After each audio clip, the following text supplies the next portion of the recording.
les traits décharnés, les yeux emplis de vacuité,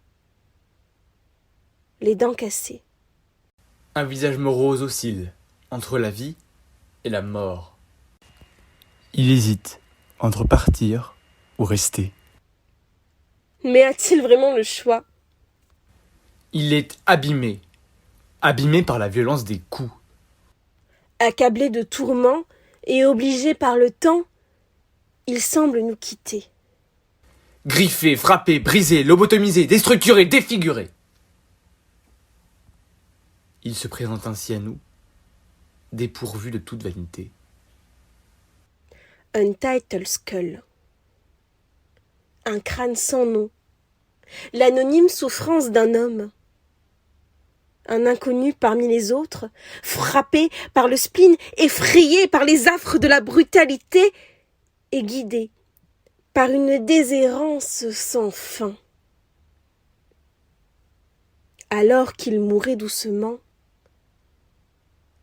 il naissait à peine. Et devant l'abîme, il se met à nu. À la fois chose intime de l'artiste et figure universelle au faciès triste. À la fois stigmate d'une souffrance systémique et outil d'émancipation collective. À la fois exutoire de sa douleur et porte d'entrée vers sa salvation. Comme disait Boileau, ce qui se conçoit aisément s'énonce clairement, mais ce que le peintre conçoit n'est pas aisé. L'indicible devient soudain l'art. Ainsi, nul besoin d'être loquace pour parler, car même s'il est muet, ce crâne, refusant de mourir pour de bon, porte en lui un profond cri de révolte. Poussé dans ses derniers retranchements, il est le recours ultime face à la violence, comme une affirmation absolue de la vie, comme une affirmation absolue de sa vie, comme une affirmation absolue de leur vie.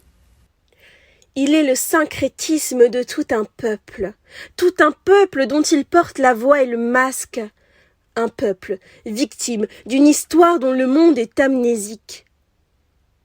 Regard en croix, rejet, recroquevillé au fond d'une classe, un petit garçon, victime de ségrégation. Raillé, moqué, caricaturé. S'il ne connaît rien des coups de fouet, du marronnage et des chaînes, il les porte dans sa chair, les douleurs de ses ancêtres. Plus de mutilation, mais toujours l'humiliation, la discrimination, l'exclusion, l'oppression. La corde et le poteau ont disparu, mais le joug demeure. Il est toujours entravé, son potentiel annihilé, ses espoirs envolés. Car peu à peu, il se sent devenir étranger à lui-même. Enfermé, assailli de toutes parts, chaque jour poussé à être quelqu'un qu'il n'est pas. Mais il fut un temps où il n'avait pas à trouver grâce aux yeux du monde et où le monde trouvait grâce à ses yeux à lui. Les premières couleurs qu'il a vues étaient celles peintes, à la va-vite sur les murs en briques de la rue ou avec une infinie minutie sur les toiles du musée, bien avant qu'il ne se découvre noir, dans le regard des autres. Sa révolte est aspirée par le système, ce système raciste, oppressif qu'il veut vaincre. Mais, de la rue aux galeries, ça y est, il est le divertissement, la consommation. Et qu'en est-il de ses revendications? Les couleurs de son enfance ne sont plus le vecteur de joie d'antan. Les couleurs criardes le blessent, les inscriptions étrangères l'agressent. La violence des néons, l'aliénation par la couleur. La société lui crie. Amuse-toi, amuse-nous.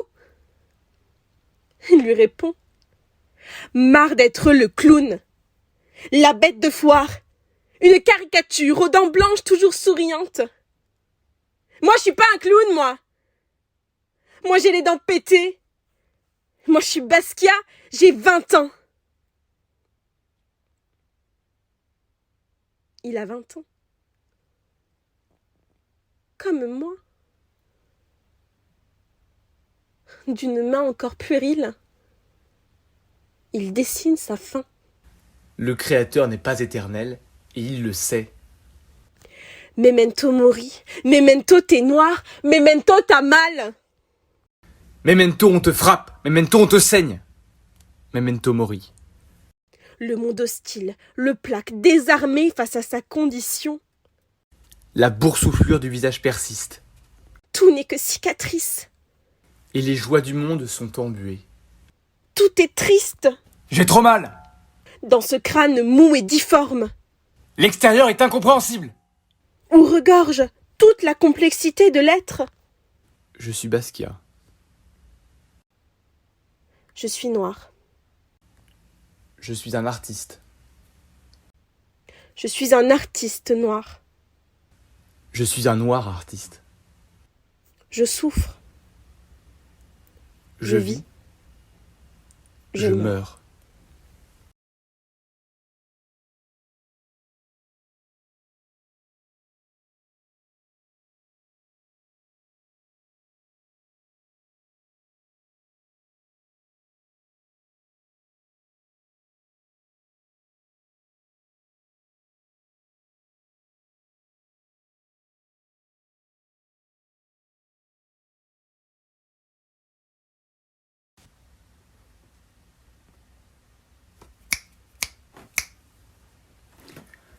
Un visage morose oscille entre la vie et la mort.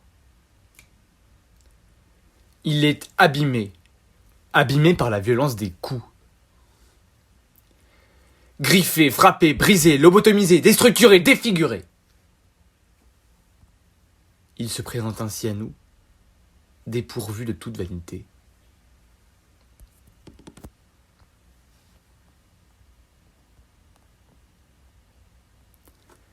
Et devant l'abîme, il se met à nu.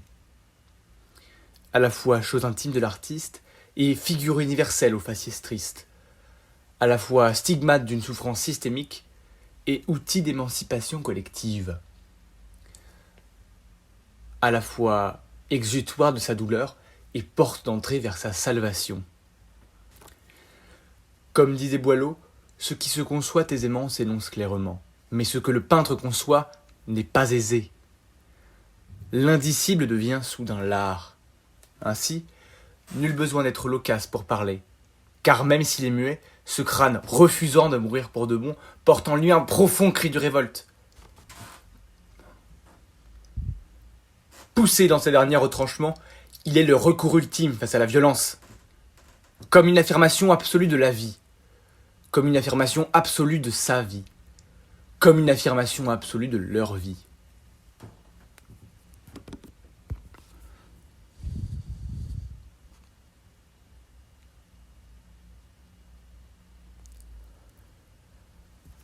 Car peu à peu, il se sent devenir étranger à lui-même. Enfermé, assailli de toutes parts, chaque jour poussé à être quelqu'un qu'il n'est pas. Mais il fut un temps où il n'avait pas à trouver grâce aux yeux du monde et où le monde trouvait grâce à ses yeux à lui. Les premières couleurs qu'il a vues étaient celles peintes, à la va-vite sur les murs en briques de la rue ou avec une infinie minutie sur les toiles du musée, bien avant qu'il ne se découvre noir, dans le regard des autres.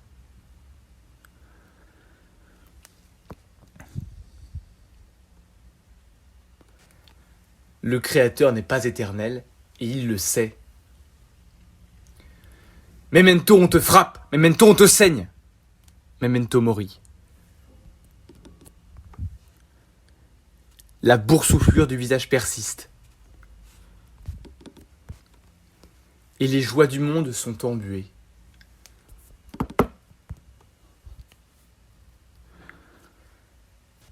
J'ai trop mal. L'extérieur est incompréhensible. Je suis Basquiat. Je suis un artiste. Je suis un noir artiste. Je vis. Je meurs.